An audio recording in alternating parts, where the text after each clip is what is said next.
Hello friends, welcome to Ran Basera YouTube channel. कैसे हैं दोस्तों? उम्मीद है कि आप लोग बहुत अच्छे होंगे। ईसीआर को लेकर के और इमिग्रेशन को लेकर के एक मुसीबत तो पहले से चल रही थी नए वीजा पर आने वालों के लिए सऊदी अरब में।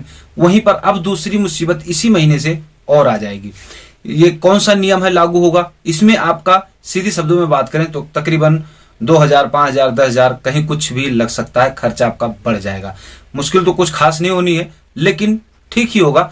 अच्छा, ये नियम क्यों लागू किया गया है और इससे परेशानी आपको क्या होगी, आप इससे छुटकारा कैसे पाओगे, कहां पर होगा, किस तरीके से होगा, पूरी डिटेल में हम जानेंगे। उसके साथ साथ में सऊदी अरब में जितने लोग कंपनी में काम कर रहे हैं उनके लिए भी ये वीडियो बहुत स्पेशलिस्ट है, खासतौर से बोनस को लेकर के बहुत ही इंपॉर्टेंट अपडेट आप लोगों को मैं देने वाला हूं। तो वीडियो को लास्ट तक देखना है आपको बिना स्किप किए हुए, क्योंकि बाद में आप लोग जो मैं वीडियो में बता के रखता हूं उसी चीज का फिर से सवाल करते हो। ठीक है, तो जब मैं दोबारा से वीडियो बनाता हूं उस पर तो लोग कहते हैं भाई आप सेम बात बता रहे हो। तो ऐसा कुछ ना हो, इसलिए वीडियो को बिना स्किप किए पूरा देखना है और वीडियो को शेयर जरूर कर दीजिएगा।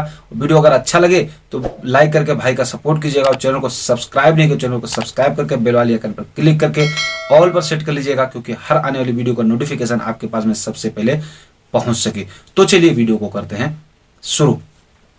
जैसा कि दोस्तों आपको सबसे पहले मैं बता देता हूं, सऊदी अरब में जितने भी भाई हमारे कंपनी वगैरह में काम करते हैं तो उनके लिए कौन सी परेशानी का जरिया है। इसमें बताया गया है कि अब जैसे पहले क्या होता था कि लोग 2 साल का काम करते थे, 2 साल तक तो उनको 2 साल का बोनस मिलता था, 5 साल करते थे तो 5 साल का मिलता था, 10 साल करते थे तो उनको जो भी इकट्ठा बोनस होता था वो मिलता था। क्योंकि काफी सारे लोग ऐसे हैं जो कि इस बोनस को लेकर के फायदेमंद भी हुए हैं। ठीक है, कंपनी में काम करने का सबसे बड़ा फायदा यही होता है कि आपको लास्ट में बोनस मिलता है जब आप रिजाइन करते हो तब।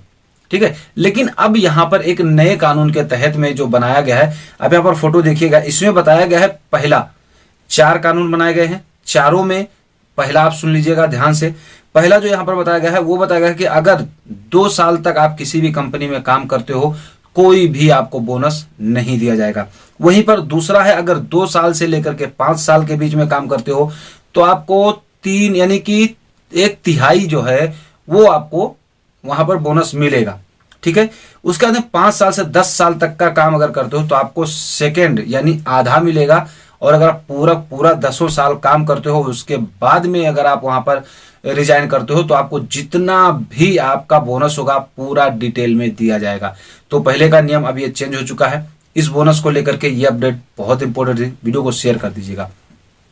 अब दूसरी बात आती है यहां पर ईसीआर पासपोर्ट को लेकर के। नए वीजा पर लोग काफी हद तक पहले से ही परेशान थे, सर मेरा इमिग्रेशन नहीं हो रहा। बहुत लोग कमेंट करते हैं, मैंने खुद देखा है, मैं खुद लोगों को रिप्लाई करता हूं इंस्टाग्राम पे, फेसबुक पेज पे, तो हर जगह लोग मैसेज करते हैं। मैं सोचता हूं कि किस तरीके से इससे छुटकारा पाया जाए। इससे अभी हम बता ही रहे थे, इसका तोड़ काफी हद तक निकाला भी जा चुका था, लेकिन उससे पहले अभी फिर से इंडियन गवर्नमेंट ने फिर से एक नया नियम लागू कर दिया, जो कि लागू तो बहुत पहले से है लेकिन उस जगह पे लागू नहीं था जहां से सारा काम होता था।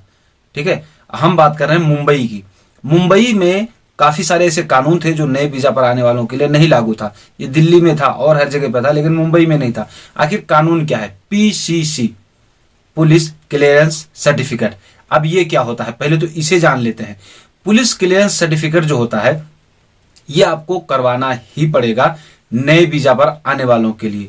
अब ये किस तरीके से होगा, कहां होगा और ये क्या होता है, ये सो जान लीजिए। देखिए, जैसे हम पहले पासपोर्ट को जब बनवाने जाते थे नए तरीके से, तो जब नया पासपोर्ट बनाते थे तो हमारे पास में इंडिया में थे तो हमारे घर पे एक पुलिस वेरिफिकेशन आता था जो जांच पड़ताल के लिए कि इसके ऊपर कोई क्रिमिनल रिकॉर्ड तो नहीं है, या इसको ये कोई मार दंगा वाला आदमी तो नहीं है। व्यवहार चेक करने के बाद देखी जाए अगर तरीके से, तो ये होता था, जांच होती थी। तो फिर हमको अपने प्रधान से, जो अपना मुखिया होता था उससे, और अपने जो इलाके के जो चौकीदार होते थे उनसे दस्तखत साइन करवाना पड़ता था और उसके बाद में ले जाकर के थाने में उसको देना पड़ता था। वो होती थी वेरिफिकेशन। फिर वो वहां से एसओ साहब जो थे, वहां के दीवान एसएचओ जो होते थे, सबका साइन मोहर होता था और ऑनलाइन वो फिर तो वहां पर पासपोर्ट ऑफिस में पहुंच जाता है और उसके बाद में आपका पुलिस वेरिफिकेशन पूरा हो जाता था। सेम प्रोसेस यही होगा। अब जब आपका नया वीजा स्टाम्प होने वाला होगा, आपका मेडिकल हो जाएगा, सब कुछ करवा सकते हो आप, सब कुछ हो जाएगा, लेकिन जब बात वीजा स्टाम्प की आएगी तो आपको पुलिस वेरिफिकेशन यानी पीसीसी, पुलिस क्लियर सर्टिफिकेट करना पड़ेगा, देना पड़ेगा ये चीज। अभी ऑनलाइन कहां से होगा ये आप सोच रहे होंगे कि भाई मैं इसको कहां से बनवाऊंगा। देखिए, ये चीज ऑनलाइन भी होगा, ये चीज आप पहले से भी बनवा कर ले जाकर ऑफिस में दे सकते हो। नहीं तो आपका जो ऑफिस वाला है, एजेंट है, जिस एजेंट से आप आ रहे हो, वो एजेंट खुद इस चीज का क्लियर करके ऑनलाइन करके भेज देगा और उसके बाद में आपके यहाँ से जो है वेरीफाई होके और यहाँ पर आ जाएगा। फिर ऑफिस वाला आगे आपको मेरे सामने वाले को भेज देगा, आपका मामला क्लियर हो जाएगा। अब इसमें आपका खर्चा भी हो सकता है। अब पूछिए कैसे? क्योंकि इसमें क्या होता था, पासपोर्ट वाले पे जब आते थे तो हर जगह एक एक अलग अलग थाने पे रेट खुला हुआ है, मैं सही बात बता रहा हूँ। और अगर किसी को पासपोर्ट बनवाने में थाने पे पैसा नहीं देना पड़ा तो हमको मैसेज कीजिएगा। लगभग हर थानों पे रेट खुला हुआ, कहीं 1500, कहीं 2000, कहीं 3000, कहीं 4000। ऐसे लोग एक साइन करने का लेते हैं, नहीं तो सीधा बोल देते हैं कि तुम्हारा पासपोर्ट, आप पैसा नहीं देना मत दो, तुम्हारा पासपोर्ट हम वापस कर देंगे। बोलेंगे इस पर क्रिमिनल रिकॉर्ड है, ये वो है, तो लोग मजबूरी में दे देते हैं। ठीक है, जबकि कोई कुछ दिक्कत नहीं। तो मैं भी दिया था 1500 रुपये, झूठ नहीं बोलूंगा, 1500 मैं भी दे के आया था। ठीक है, तो ये चीज अब जब नए वीजा का आपका जो वेरिफिकेशन होगा तो उस पर भी 2000, 5000, 4000, 3000 जैसे जिसकी पहुंच लग जाए उस तरीके से अब आपका ये खर्चा ये और बढ़ चुका है। इस पे लेकिन आपको टेंशन लेने की जरूरत नहीं है। ये नहीं है कि आपका ईसीआर पासपोर्ट है तो आपका वीजा स्टाम्प नहीं होगा, या आपका ईसीएनआर पासपोर्ट है तो आपका वीजा स्टाम्प नहीं होगा। तो इस पर आपको कोई भी टेंशन लेने की जरूरत नहीं है। ये सारा कुछ काम ऑनलाइन होगा, बस वही है जो 2-4 हजार रुपए का काम है वो बढ़ जाएगा। ये चीज लागू बहुत पहले से है, आज से लागू नहीं है, बहुत पहले से लागू है। ठीक है, नई दिल्ली में ये चीज लागू था, लेकिन ये चीज मुंबई में नहीं होता था। अब चूंकि मुंबई मेन हेड ऑफिस है, जितने भी वीजा स्टाम्पिंग होते हैं सारा कुछ मुंबई में जाता है। ठीक है, तो अब इस चीज को वहां भी लागू कर दिया गया। अब लागू क्यों किया गया? उस बीच में अभी जल्दी की बात है, एक हिंदू भाई को किसी पाकिस्तानी ने मार दिया था। अब जब बाद में जान से मार दिया था उसको, फिर जब बाद में वो बात चेक की गई उस पाकिस्तान वाले आदमी की, तो ये पता चला कि वो पहले से क्रिमिनल है अपने देश का। यहां आके उसने ऐसा कांड कर दिया। तो उस चीज को लेकर के पाकिस्तान में तो शायद ये रूल है कि नहीं है इतना मुझे नहीं पता, लेकिन इंडिया में तो फिर इस जाकर के मेन हेड ऑफिस को यानी मुंबई को इन्होंने कैच किया।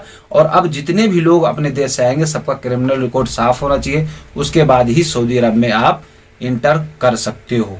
ठीक है, तभी आप आ पाओगे, नहीं तो आप नहीं आ पाओगे, आपका वीजा कैंसिल हो जाएगा। ठीक है, तो इसमें और कोई खास ऐसी अपडेट नहीं है। लोगों ने बहुत लोगों को डरा दिया, बहुत अलग अलग तरीके से डरा दिया, ऐसा होगा वैसा होगा, अब कैसे जाएंगे। तो ऐसा कुछ नहीं है, कोई भी दिक्कत वाली बात नहीं है। आप नॉर्मल आओगे, बस वही सिर्फ यही है कि 2-3 हजार रुपए का खर्चा आपका बढ़ गया, सारा काम आपका एजेंट करके देगा, कोई टेंशन लेने वाली बात नहीं है भाई। ठीक है, जहां तक मुझे जानकारी मिली थी मैं आपको बता दिया, क्योंकि लोग जब डरते हैं ना तो सवाल करते हैं। तो आई होप कि दोस्तों ये वीडियो आपको जरूर पसंद आएगा। अगर वीडियो पसंद आए तो लाइक करके भाई का सपोर्ट कीजिएगा। मन में कोई सवाल है तो कीजिएगा। फेसबुक पेज का, इंस्टाग्राम का, ट्विटर का लिंक है, जाकर वहां पर भी फॉलो कर लीजिएगा, क्योंकि वहां पर मैं वीडियो अपलोड करता रहता हूँ। और आपको कोई सवाल करना तो वहां पर भी आप कर सकते हो। तो चलिए फिर मिलेंगे आपसे नेक्स्ट वीडियो नेक्स्ट अपडेट के साथ में, तब तक के लिए जय हिंद।